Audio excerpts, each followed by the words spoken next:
வணக்கம், welcome to elementary student channel. நம்ம சேனலில் இப்போ தான் நீங்கள் ஃபர்ஸ்ட் டைமாக பார்க்குறீங்க அப்படின்னா சேனலை சப்ஸ்கிரைப் பண்ணி வச்சுக்கோங்க, பெல் பட்டனை ப்ரெஸ் பண்ணிக்கோங்க. வாங்க வீடியோக்குள்ளே போகலாம். நம்ம ஏற்கனவே இஃப் கிளாஸு பார்த்துருக்கோம். இஃப் கிளாஸில் 4 வகை இருக்குங்க. ஒன்று ஜீரோ கண்டிஷனல், இன்னொன்று ஃபர்ஸ்ட் கண்டிஷனல், இன்னொன்று second conditional and last third conditional. மொத்தம் 4 வகை இருக்குங்க. அதில் ஃபஸ்ட்டு கண்டிஷனல் நம்ம ஏற்கனவே பார்த்துட்டோம். இப்போ தான் நம்ம வீடியோவை ஃபஸ்ட்டாக பார்க்குற வியூவர்ஸ் யாராவது நீங்கள் இருந்தீங்கன்னா அந்த ஜீரோ கண்டிஷனலில் பார்த்துட்டு வந்தீங்கன்னா இது உங்களுக்கு ரொம்ப யூஸ்ஃபுல்லாக இருக்கும். இல்லை பார்க்கலன்னாலும் இது நம்மளால் பேச முடியும், புரிஞ்சுக்கவும் முடியும். ஓகேங்களா? எல்லா வீடியோஸையும் தொடர்ந்து ஃபாலோ பண்ணிக்கிட்டே வாங்க.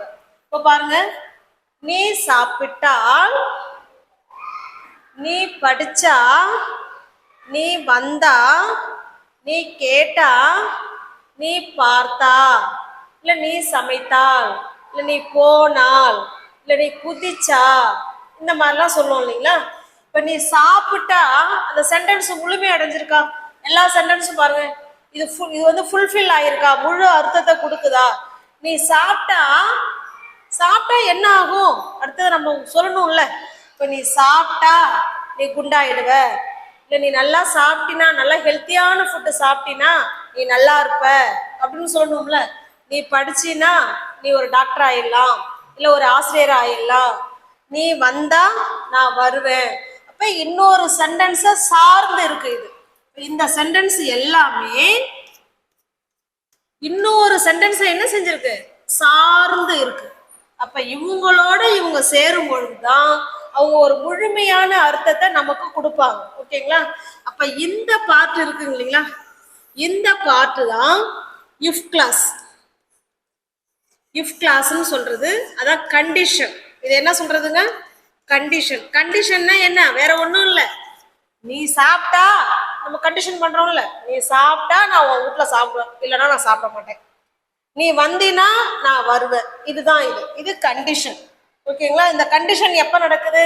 இப்ப பிரசன்ட்ல நம்ம சொல்றோம். நீ இப்ப சாப்பிடு, நீ இப்ப படி, நீ இப்ப நட, இல்ல நீ உட்காரு, இல்ல நீ சமைச்சிக்கோ அப்படின்னு இப்ப பிரசன்ட்ல சொல்றோம் இல்லைங்களா? அப்ப இந்த இஃப் கிளாஸ் வந்து பிரசன்ட் டென்ஸ்ல இருக்கணும். சொல்லுங்க, எந்த டென்ஸ்ல இருக்கணும்? பிரசன்ட் டென்ஸ்ல இருக்கணும். எந்த பாட்டு? இந்த சாப்பிட்டால், வந்தால், ஆல்ங்கிற சவுண்ட் தான் இஃப். அப்ப இஃபோட வர அந்த சென்டென்ஸ் நமக்கு பிரசன்ட் டென்ஸ்ல இருக்கணும். ஓகேங்களா? இப்ப இந்த பக்கம் இருக்கும் பாருங்களேன், இதுதான் முழுமையான அர்த்தத்தை கொடுக்கும். இவங்களுக்கு பேர் தான் மெயின் கிளாஸ். இது என்ன கிளாஸ்? Main clause. மெயின் கிளாஸ்னா என்ன? முழுமையான சென்டென்ஸ் ஃபுல்ஃபில் ஆயிருக்கும். இப்போ இந்த கிளாஸ் இவங்களுக்கு பேர் சபார்டினேட் கிளாஸ்ன்னு சொல்லுவாங்க. Subordinate clause, main clause. இந்த சபார்டினேட்னா சார்ந்து இருக்கிறது. யாரை சார்ந்து இருக்கு? இந்த மெயின் கிளாஸை சார்ந்து இருக்கு. இப்போ இந்த சபார்டினேட்டா இல்லை மெயின் கிளாஸா அது நமக்கு தேவை கிடையாது. இப்போ நீ சாப்பிட்டா நீ நல்லா வளர்வ, நீ நல்லா சாப்பிட்டீன்னா நல்லா ஹெல்த்தியா இருப்ப அப்படிலாம் சொல்ல போறோம். இவங்க மெயின் கிளாஸா? இந்த மெயின் கிளாஸ் எந்த டென்ஸ்ல இருக்கணும் அப்படின்னா ஃபியூச்சர் டென்ஸ்ல இருக்கணும். ஓகேங்களா? அப்ப நல்லா கவனிங்க. இஃப் கிளாஸோட வர சென்டென்ஸ் பிரசன்ட் டென்ஸ்லயும், இந்த பக்கம் வர சென்டென்ஸ் ஃபியூச்சர் டென்ஸ்லயும் இருக்கணும். இது முதல்ல நல்லா நம்ம ஸ்ட்ரக்சர் தெரிஞ்சிருக்கணும். ஓகேங்களா? இது நமக்கு தேவையா? நம்மளோட டே டு டே லைஃப்ல பேசுறதுக்கு இது தேவைதானே? கண்டிப்பா தேவைங்க. ஒரு பாட்டும் நம்ம பேசுறதுக்கு கண்டிப்பா தேவைப்படுங்க. இப்ப பாருங்க, இஃப் கிளாஸோட ஸ்ட்ரக்சர் பார்க்கலாம். இஃப் கிளாஸோட ஸ்ட்ரக்சர் ஃபர்ஸ்ட் இஃப் கூட வர சென்டென்ஸ் எந்த டென்ஸ்ல இருக்கணும்னு இப்ப சொன்னோம்? பிரசன்ட் டென்ஸ்ல இருக்கணும். இஃப் கூட வர சென்டென்ஸ் சிம்பிள் பிரசன்ட் டென்ஸ்ல இருக்கணும். பிரசன்ட் சிம்பிள் ஏன்னா சிம்பிள் பிரசன்ட் டென்ஸ் ரெண்டுமே ஒண்ணுதான். ஓகேங்களா? அப்ப இஃப் கூட வர சென்டென்ஸ் சிம்பிள் பிரசன்ட் டென்ஸ்ல மட்டும்தான் சொல்லணும்.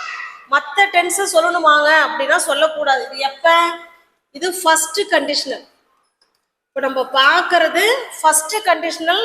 இப்போ நம்ம பார்க்க போறோம். இப்போ ஃபர்ஸ்ட் கண்டிஷனலுக்கு ஸ்ட்ரக்சர் என்னன்னு பார்த்தீங்கன்னா இஃப் கூட வர சென்டென்ஸ் சிம்பிள் பிரசன்ட் டென்ஸ்ல இருக்கணும். அதுக்கப்புறம் ஒரு கமா கொடுக்கணும். அதுக்கப்புறமா தான் ஃபியூச்சர் டென்ஸில் சொல்லணும். சிம்பிள் ஃபியூச்சர் டென்ஸில் சொல்ல வேண்டும். ஓகேங்களா? இப்போ இதனுடைய ஸ்ட்ரக்சர் பாருங்க. சிம்பிள் ப்ரெசன்ட் டென்ஸ் வீடியோவும் நம்ம ஏற்கனவே அப்லோட் பண்ணியிருக்கோம். பார்க்காதவங்க அதை போய் பாருங்க. அப்போதான் எந்தெந்த சப்ஜெக்ட் வந்தால் வேர்பு எப்படி மாறுமா மாறாதா அது தெரியணும். இப்போ பாருங்களேன், ஐ,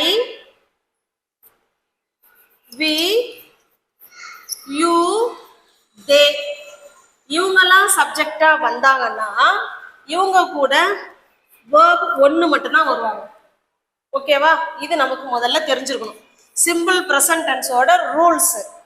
ரெண்டாவது பாருங்க, he, she, it, any name, ஏதாவது ஒரு பேர் இவங்கெல்லாம் சப்ஜெக்டா வந்தாங்கன்னா நம்ம வேர்பு ஒன்று கூட எஸ் சேர்க்கிற மாதிரி இருக்கும், இல்லைன்னா இஎஸ் சேர்க்கிற மாதிரி இருக்கும், இல்லைன்னா ஐஇஎஸ் சேர்க்கிற மாதிரி இருக்கும்.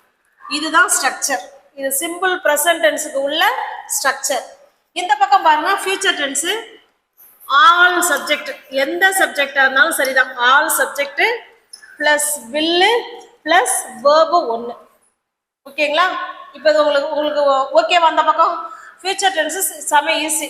எல்லா சப்ஜெக்ட்டுக்குமே வில்லு தான் வரப்போகுது, வேர்பு ஒன்று. அது மாதிரி சப்ஜெக்ட் வில்லு தான். ஃபியூச்சர் டென்ஸில் தான் பேசணுமா அப்படிலாம் இல்லை. கேன் வச்சு பேசலாம், மே வச்சு பேசலாம், மைட்டு வச்சு பேசலாம். ஓகேங்களா? இப்போ யாரை வச்சு பேசினாலும் கடைசியாக வேர்பு ஒன்று தான் வரப்போகுது. இதுதான் ஸ்ட்ரக்சர். இதை நல்லா பார்த்துக்கோங்க. இதை வச்சு தான் இப்போ நம்ம சென்டென்ஸு பார்க்க போகிறோம். Okay, got it? Shall we go to the next sentence? நான் நல்லா சாப்பிட்டா, நான் நல்லா சாப்பிட்டா என்ன ஆவேன்? ஆரோக்கியமாக இருப்பேன் அப்படின்னு சொல்லியிருக்கோம். இப்போ பாருங்க, நான் நல்லா சாப்பிட்டால் அதை தான் ஃபர்ஸ்ட் எழுத போகிறோம். அந்த ஆளுங்கிற சவுண்ட் தானே இஃப் கிளாஸு. அப்போ இஃபோட வர சென்டென்ஸு எந்த டென்ஸில் இருக்கணும்? சிம்பிள் ப்ரெசன்ட் டென்ஸில் இருக்கணும். இப்போ ஃபர்ஸ்ட் இஃப், அதுக்கப்புறம் இதுல ஒரு சப்ஜெக்ட் இருக்குங்க, இது ஒரு சென்டென்ஸ். இதுல யார் சப்ஜெக்ட்? இவங்க தான். அப்ப ஐ. சப்ஜெக்டுக்கு அடுத்து என்ன போடணுங்க? வேர்பு போடணும். இது யாரு வேர்பு? சாப்பிடுறது. இதுதான் ஆக்ஷன் வேர்பு. ஓகேங்களா? சாப்பிடுறது ஒரு action verb. If I eat, எப்படி சாப்பிடணும்? நல்லா சாப்பிடணும், வெல். அவ்வளவுதாங்க. பாருங்க, இஃப் ஐ ஈட் வெல், நான் நல்லா சாப்பிட்டால் எப்படி இருப்பேன்? எப்படி இருப்பேன்? என்னவாக இருப்பேன்? எங்க இருப்பேன்? அந்த மாதிரிலாம் அந்த இருப்பேன் நம்ம எப்படி இருப்போம், என்னவா இருப்போம், எங்க இருப்போம், இந்த மாதிரி சுச்சுவேஷன்ல சொல்றதுக்கு பி வேர்ப்ஸ் பயன்படும். ஓகேங்களா? அப்ப பாருங்க, நான் இதுல உங்களுக்கு இன்னொன்னு சொல்றேன், கொஞ்சம் கவனிங்க. பி வேர்ப்ஸ் என்னன்னு பாத்தீங்களா? பிரசன்ட் டென்ஸ்ல ஆம், இஸ், ஆர் இவங்க தான் பி வேர்ப்ஸ்ல பிரசன்ட் டென்ஸ். இதே பாஸ்ட் டென்ஸா இருந்தோம்னா வாஸ், வேர் போடுவோம். இப்ப ஃபியூச்சர்ல நம்ம சொல்ல போறோம், நான் ஆரோக்கியமாக இருப்பேன் அப்படின்னு சொல்ல போறோம். அப்ப வில் பி. அவ்வளவுதாங்க. சப்ஜெக்ட் வில் பி, அவ்வளவுதான். ஓகேங்களா? இதுதான் பி வேர்ப்ஸ். பி வேர்ப்ஸ்னா என்ன? நம்ம எப்படி இருக்கோம், எங்க இருக்கோம், என்னவா இருக்கும், இந்த 3 கொஸ்டினுக்கு ஆன்சரா வந்துச்சுன்னா நீங்க பி வேர்ப்ஸை தான் பயன்படுத்தணும். Okay, got it? இப்போ இங்க பாருங்க, இஃப் ஐ ஈட் வெல், நான் சாப்பிட்டா நான் எப்படி இருப்பேன்? எப்படி இருப்பேன்? ஃபியூச்சர்ல தானே. I will be, I will be ஆரோக்கியமாக, healthy. I will be healthy. ஓகேங்களா? அதான் வில் பி அப்படின்னா இருப்பேன். எப்படி இருப்பேன்? ஹெல்த்தியா இருப்பேன். இதுல நீங்க நல்லா ஒண்ணு கவனிக்கணும். இந்த பாட்டுல வர சென்டென்ஸ் பிரசன்ட் டென்ஸ். இப்ப நம்ம சாப்பிட்டோம்னா இது வந்து எதிர்காலம், ஃபியூச்சரை குறிக்கும். ஒரு சென்டென்ஸ் பிரசன்ட்டையும் அடுத்ததா வர சென்டென்ஸ் ஃபியூச்சரையும் மீன் பண்ணும். அப்போ ஃபர்ஸ்ட் கண்டிஷனல் ஃபியூச்சரை தான் மீன் பண்ணுது. ஓகேங்களா? If I eat well I will be healthy. நான் நல்லா சாப்பிட்டேன்னா நல்லா ஹெல்த்தியா இருப்பேன் அப்படின்னு சொல்ல வரும். இப்போ உங்களால புரியுதுங்களா? Shall we go to the next sentence? நீ கஷ்டப்பட்டு படிச்சா ஒரு டாக்டரா இருப்ப. நீ கஷ்டப்பட்டு படிச்சினா நீ டாக்டரா இருப்ப அப்படின்னு சொல்ல போறோம். நீ கஷ்டப்பட்டு படித்தால் இது ஒரு சப்ஜெக்ட். உங்க சப்ஜெக்ட் இருக்கு, படிக்கிறது ஒரு வேர்ப் இருக்கு. இங்கேயும் ஒரு சப்ஜெக்ட் இருக்கு, இருப்ப அப்படிங்கிறது பி வேர்ப்ஸ். முதல்ல இவங்களை எழுதிரும். இப்போ உங்களுக்கு ஆன்சர் தெரியும் அப்படின்னா நீங்க கமெண்ட் பாக்ஸ்ல கமெண்ட் பண்ணலாம். ஓகேவா? இஃப் யூ படி, படிக்கிறதுக்கு ஸ்டடி. ஓகேங்களா? இது action verb. If you study, நீ படிச்சினா எப்படி? ஹார்ட். நீ கஷ்டப்பட்டு படிச்சினா அடுத்தது பாருங்க, நீ யூ. நீ எப்படி இருப்பங்கிற கொஸ்டின் தான் இங்க ஆன்சர் ஆகுது. நீ எப்படி இருப்ப? டாக்டரா இருப்ப. அப்ப இங்க வில் பி சேர்க்கணும். இங்க எந்த ஒரு ஆக்ஷனும் நடக்கல. ஓகேங்களா? Will be a doctor. Will be a doctor. அவ்வளவுதாங்க. பாருங்க, if you study hard you will be a doctor. நீ கஷ்டப்பட்டு படிச்சினா நீ டாக்டரா இருப்ப அப்படின்னு சொல்லுவாங்க. Got it? Shall we go to the next sentence? அவர்கள் இப்போ கிளம்பினால், அவர்கள் நாளைக்கு சென்னையில இருப்பாங்க. அவங்க இப்ப கிளம்புனா நாளைக்கு அவங்க சென்னையில இருப்பாங்கன்னு சொல்ல வரும். ஓகேங்களா? இப்ப பாருங்க, அவர்கள் இப்போ கிளம்பினால். அப்ப அவர்களுக்கு என்ன இங்கிலீஷ்ல? If they. இப்ப கிளம்புறதுக்கு என்னங்க இங்கிலீஷ்ல? புறப்படுறது, லீவ். இஃப் தே லீவ் எப்ப? நவ், இப்ப. அவ்வளவுதாங்க. இப்ப பாருங்க, அவர்கள் இப்போ கிளம்பினால் நாளைக்கு அவங்க சென்னையில இருப்பாங்கன்னு தான் சொல்றோம். அவங்க எங்க இருப்பாங்க? அங்க ஏதாவது ஆக்ஷன் நடக்குதா? ஒண்ணும் கிடையாது. அப்ப பி வெர்ப்ஸ் தான் இங்கேயும் பயன்படுத்த போறோம். தே வில் பி எங்க இருப்பாங்க? சென்னையில இருப்பாங்க. தே வில் பி இன் சென்னை. என்னைக்கு? நாளைக்கு, டுமாரோ. அப்ப இப்ப பார்த்த 3 சென்டென்ஸும் பி வெர்ப்ஸையும் வச்சு பயன்படுத்தலாம் அப்படிங்கிறதுக்கு நான் உங்களுக்கு எக்ஸாம்பிள் கொடுத்துருக்கேன். ஓகேங்களா? If they leave now they will be in Chennai tomorrow. Got it? Next, அவர் எனக்கு கால் செய்தால் நான் போனை எடுப்பேங்கிறது ஒரு ஆக்ஷன் வேர்ப். இப்ப நம்ம ஆக்ஷன் வேர்புக்கு வந்துட்டோம். லாஸ்ட் 3 சென்டென்ஸ் தான் பி வேர்ப்ஸையும் இந்த சென்டென்ஸ்ல பயன்படுத்தலாங்கிறதுக்கு உங்களுக்கு நான் கொடுத்துட்டேன். இப்ப ஆக்ஷன் வேர்ப் வேற, பி வேர்ப்ஸ் வேற. நம்மளோட ஸ்டேட்டிவ் வேர்ப், ஸ்டேட்ஸ், நம்மளோட நிலைமையை சொல்றது பி வேர்ப்ஸ். இப்ப பாருங்க, அவர் எனக்கு கால் செய்தால் இது ஒரு பார்ட். எப்படி சொல்லலாம்? If he call. இந்த இடத்துல கால் தான் வேர்ப். இப்ப இந்த இடத்துல நீங்க நல்லா ஒண்ணு கவனிக்கணும். சப்ஜெக்ட் ஹி, ஷி, இட், ஏதாவது ஒரு நேம் வந்ததுன்னா வேர்பு கூட நம்ம எஸ் ஆட் பண்ணணும்னு சொன்னோம் இல்லைங்களா? அதுதான் ஆட் பண்ணிருக்கோம். இஃப் ஹி கால்ஸ், யார? என்ன, எனக்கு. அவர் எனக்கு கால் பண்ணுனா நான் என்ன பண்ணுவேன்? போனை அட்டன் பண்ணுவேன் அப்படின்னு சொல்றோம். அப்ப அட்டன் பண்றது யாரு? நான் தானே இங்க சப்ஜெக்ட். இந்த பார்ட் சிம்பிள் பிரசன்ட் டென்ஸ்ல எழுதிடணும். அடுத்த பார்ட் தான் ஃபியூச்சர் டென்ஸ்ல எழுதணும். பாருங்க, I will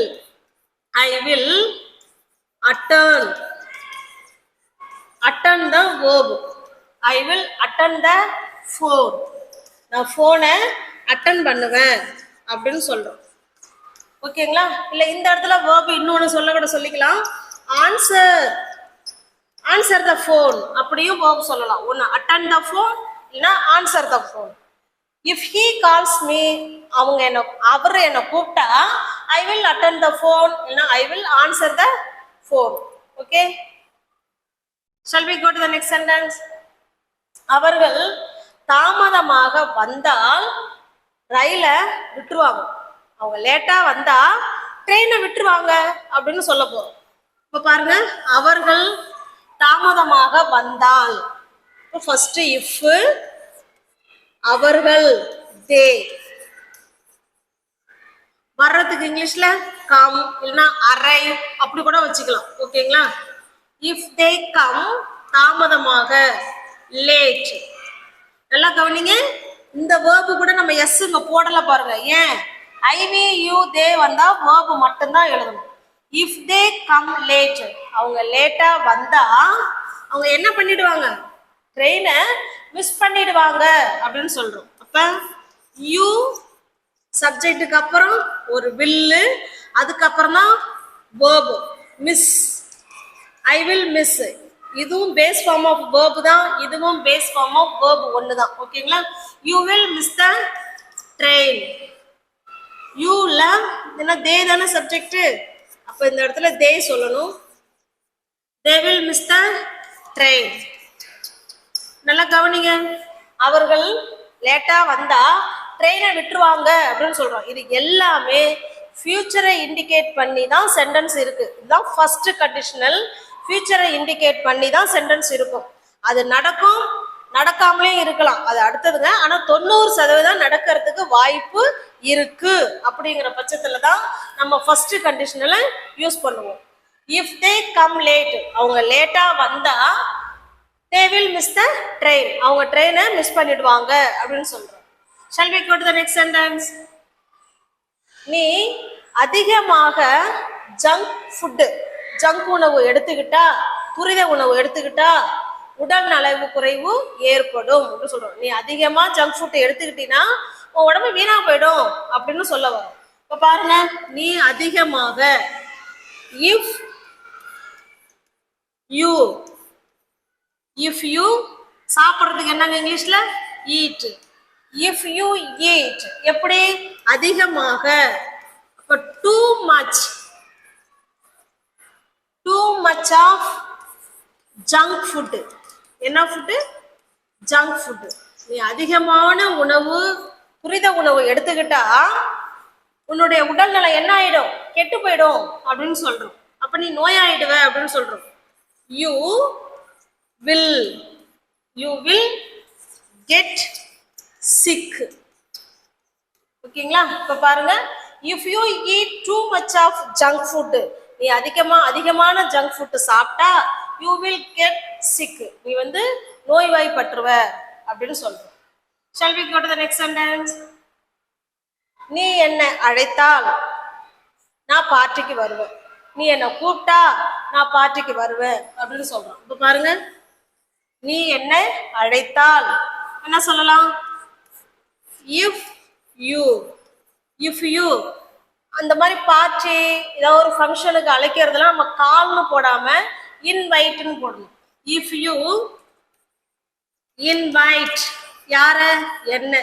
if you invite me, நீ என்னை கூப்பிட்டா இல்ல அழைத்தால் நான் என்ன பண்ணுவேன்? பார்ட்டிக்கு வருவேன் அப்படின்னு சொல்றோம். இது அடுத்த சென்டென்ஸ், ஃபியூச்சர் டென்ஸ்ல தான் நம்ம எழுதிட்டு இருக்கோம். அப்ப ஐ வில் பார்ட்டிக்கு வருவேன். இப்ப வருவேங்கிறதுக்கு போவேன் இல்ல வருவேன், கம் சொல்லிக்கலாம், இல்லைன்னா போவேன், நான் பார்ட்டிக்கு வருவேன், என்ன வேணாலும் சொல்லிக்கோங்க. I will come to the party, நான் பார்ட்டிக்கு வருவேன் அப்படின்னு சொல்றோம். ஓகேங்களா? பேசுறது இப்பதான் சொல்றோம். நீ என்ன கூட்டினா, இப்ப ஃப்ரெண்டு நான் அடுத்த வாரம் ஒரு பார்ட்டி வச்சிருக்கேன், நீ வரியா அப்படின்னு ஃப்ரெண்டு கேட்பாங்க. நம்ம அதுக்கு என்ன சொல்லலாம்? நீ என்ன கூப்பிட்டினா, இப்ப கூப்பிடுறது இப்ப, நீ என்ன கூப்பிட்டினா நான் வருவேன். வர்றது எப்ப? ஃபியூச்சர்ல, இனிமேதான் நடக்க போகுது. ஓகேங்களா? அதுக்குதான் ஃபர்ஸ்ட் கண்டிஷனல் பேசுறதுக்கு பயன்படும். ஓகேங்களா? Shall we go to the next sentence? என் நண்பர்கள் வந்தால் நாங்கள் வீட்டுல இருந்து புறப்படுவோம். இப்ப கொஞ்சம் ஃப்ரெண்ட்ஸுங்க நம்ம வீட்டுல ரெடியா இருப்போம். நம்ம அம்மா கேட்பாங்க, என்ன கிளம்பாம உட்காந்துருக்கேன், கிளம்பலையா அப்படிம்பாங்க. அப்ப என்ன சொல்லலாம்? இருமா, இன்னும் கொஞ்சம் பேர் வரணும், அவங்க வந்துட்டாங்கன்னா நாங்க கிளம்பிடுவோம் அப்படின்னு சொல்ல போறோம். இப்ப பாருங்க, என் நண்பர்கள் வந்தால் அப்ப என்ன செய்யலாம்? இஃப் மை, இதுதான் சப்ஜெக்ட். இஃப் மை ஃப்ரெண்ட்ஸ், நண்பர்கள் அப்படின்னு சொல்லியிருக்கோம் இல்லைங்களா? அதனால ஃப்ரெண்டு கூட இஸ் ஆட் பண்றோம். My friends come. என்னோட ஃப்ரெண்ட்ஸ் வந்தா நாங்க என்ன செய்வோம்? புறப்படுவோம். அப்ப நாங்கள் we will leave. லீவ்னா புறப்படுறது. எங்க இருந்து? வீட்ல இருந்து. அப்ப from home. பாருங்க, if my friends come. Friends வர்றது இப்ப பிரசன்ட்ல நடக்க போகுது. எங்க ஃப்ரெண்ட்ஸ் வந்த உடனே நாங்க புறப்பட்டுருவோம். we will leave from home. Okay, got it? Shall we go to the next sentence? இப்ப பாருங்க, எங்களுடைய ஆசிரியர் பள்ளிக்கு வரவில்லை என்றால் நாங்கள் படிக்க மாட்டோம் அப்படின்னு சொல்றோம். இதுக்கு முன்னாடி பார்த்த எல்லா சென்டென்ஸுமே பாசிட்டிவ் சென்டென்ஸா சொல்லணும். நீ கூப்பிட்டா நான் வருவேன், நீ என்னை பார்த்தா நான் உன்னை பார்ப்பேன், நீ என்கிட்ட பேசுனா நான் உன்கிட்ட பேசுவேன். இந்த மாதிரி பாசிட்டிவ் சென்டென்ஸ் சொல்லணும். அப்ப நெகட்டிவ் சென்டென்ஸையும் இதை எழுதலாம் பேசலாம் அப்படிங்கிறது உங்களுக்கு தெரியணுங்கிறதுக்காக நெகட்டிவ் சென்டென்ஸ் கொடுத்துருக்கேன். சென்டென்ஸ் வேணா நெகட்டிவ் தாங்க, ஆனா எங்க பிள்ளைங்க அப்படித்தான் சொல்லும். எங்க டீச்சர் வந்தா நாங்க படிப்போம், வரலன்னா நாங்க படிக்க மாட்டோம், நல்லா ஜாலியா இருப்போம் அப்படின்னு எங்க பிள்ளைங்க சொல்லுவாங்க. அந்த சென்டென்ஸ் தான் எழுதியிருக்கோம். எங்களுடைய ஆசிரியர் பள்ளிக்கு வரவில்லை என்றால் நாங்கள் படிக்க மாட்டோம் அப்படின்னு சொல்றாங்க. ஓகேங்களா? இப்ப பிள்ளைங்க படிக்கிறதெல்லாம் ஆசிரியர்களுக்காக தான் படிக்கிறாங்க, அவங்களுக்காக யாருமே படிக்கல. இப்ப பாருங்க, இஃப் எங்களுடைய ஆசிரியர், அதுதான் அந்த இடத்துல சப்ஜெக்ட். அவர். இஃப் அவர் டீச்சர் வர்றது. அப்ப கம். கம் மட்டும் சேர்க்காம டீச்சருங்கிறது சிங்குலர் சப்ஜெக்ட், அதனால நம்ம கம்ஸ் போடுறோம். ஒருவேளை இதுல டீச்சர்ஸ் அப்படின்னு ப்ளூரல்ல கொடுத்துருந்தா நீங்க அங்க கம் போடலாம். இஃப் அவர் டீச்சர் கம்ஸ், எங்க டீச்சரு வரலன்னா, ஐயோ சாரி, இந்த இடத்துல நான் இப்போ பாசிட்டிவ் சென்டென்ஸ்ல எழுதிட்டு இருக்கேன். இப்போ இது பாசிட்டிவ் சென்டென்ஸ் நான் சொல்லிடுறேன். எங்க டீச்சர் ஸ்கூலுக்கு வந்தா நாங்க படிப்போம் அப்படின்னு ஃபர்ஸ்ட் சொன்னோம். இஃப் அவர் டீச்சர் கம்ஸ், எங்க ஸ்கூலுக்கு, come to school.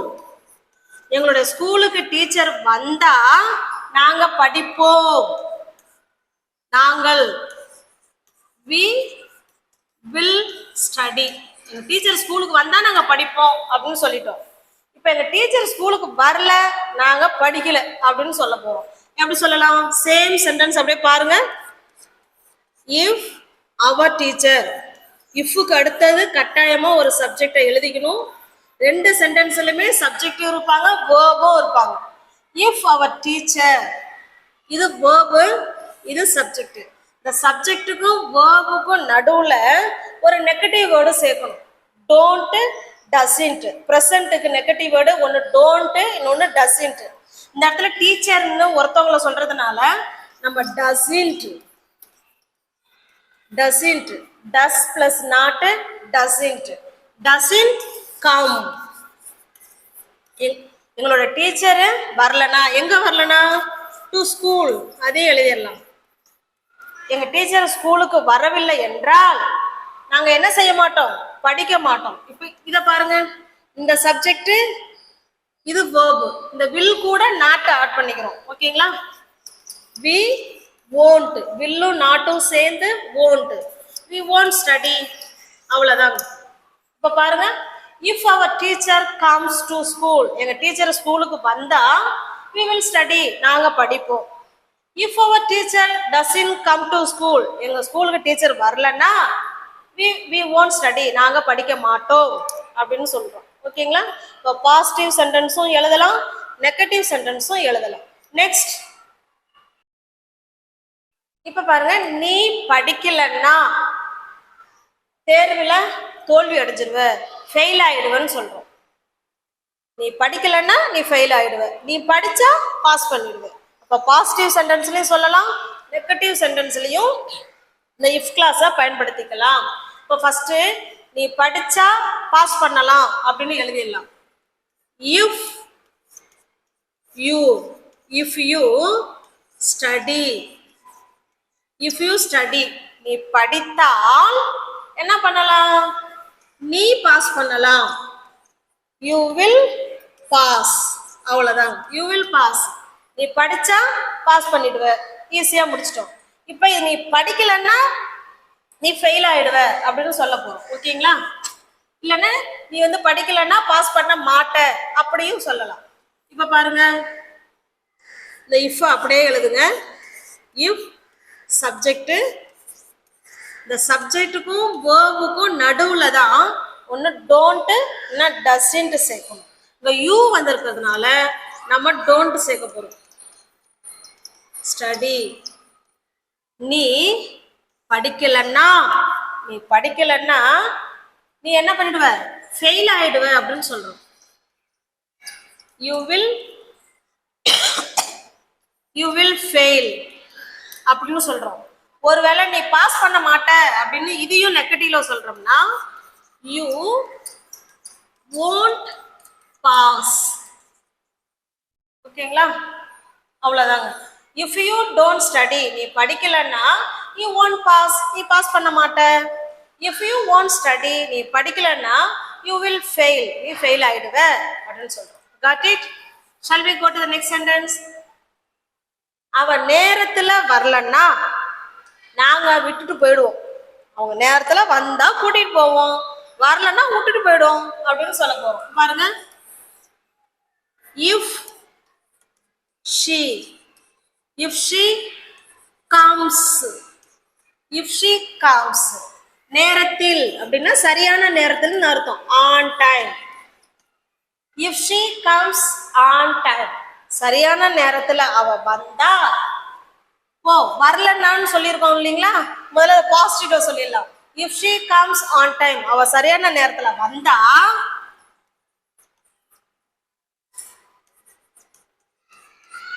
we will, நாங்க கூட்டிட்டு போவோம். we will live டுகெதர்னா நாங்க சேர்ந்து போவோம் அப்படின்னு அர்த்தம். இது பாசிட்டிவ் சென்டென்ஸ்ல இருக்கும். அவ நேரத்திலே வந்துட்டான்னா நாங்க சேர்ந்து போயிடுவோம் அப்படின்னு சொல்றோம்.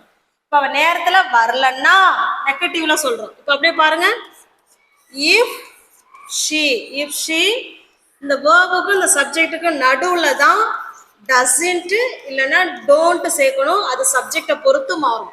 இஃப் ஷி டசன்ட் கம், ஏன் இங்க கம்ஸ் போட்டிருக்கோம், இங்க கம் போட்டிருக்கோம், இங்க டஸ் இருக்கு, அந்த டஸ் வந்திருக்கிறதுனால இங்க கம்ஸ் போடக்கூடாது.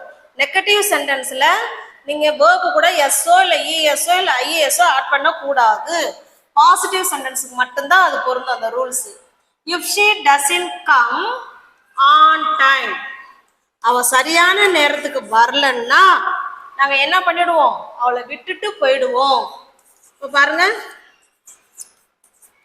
we will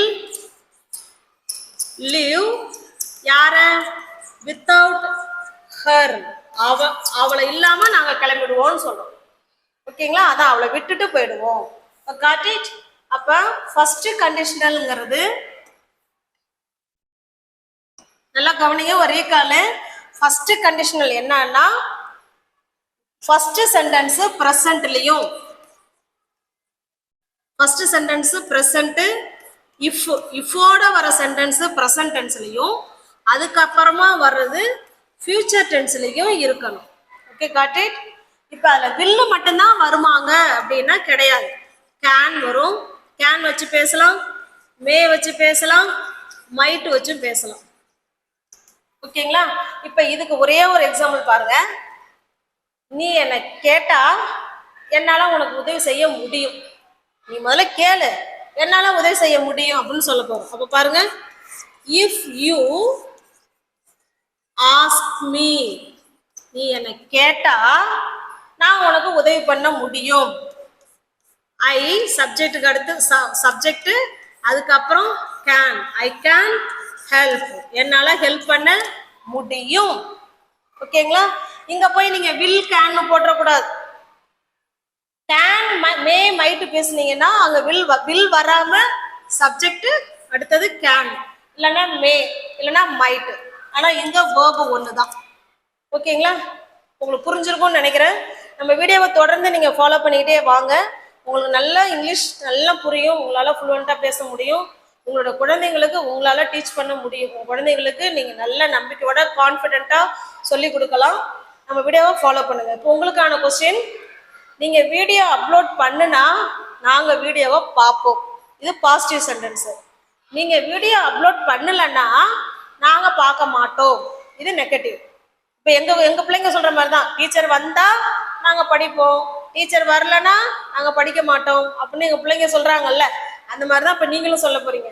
நீங்கள் வீடியோ அப்லோட் பண்ணுனா நாங்கள் பார்ப்போம், நீங்கள் வீடியோ அப்லோட் பண்ணலை நாங்கள் பார்க்க மாட்டோம் அப்படின்னு சொல்ல போகிறீங்க. ஓகே, நம்ம வீடியோ பிடிச்சிருக்கு அப்படின்னா லைக் பண்ணுங்கள், கமெண்ட் பண்ணுங்கள், தெரிஞ்ச உங்களோட ஃப்ரெண்ட்ஸ் அண்ட் ஃபேமிலிக்கு ஷேர் பண்ணுங்கள். தேங்க்யூ.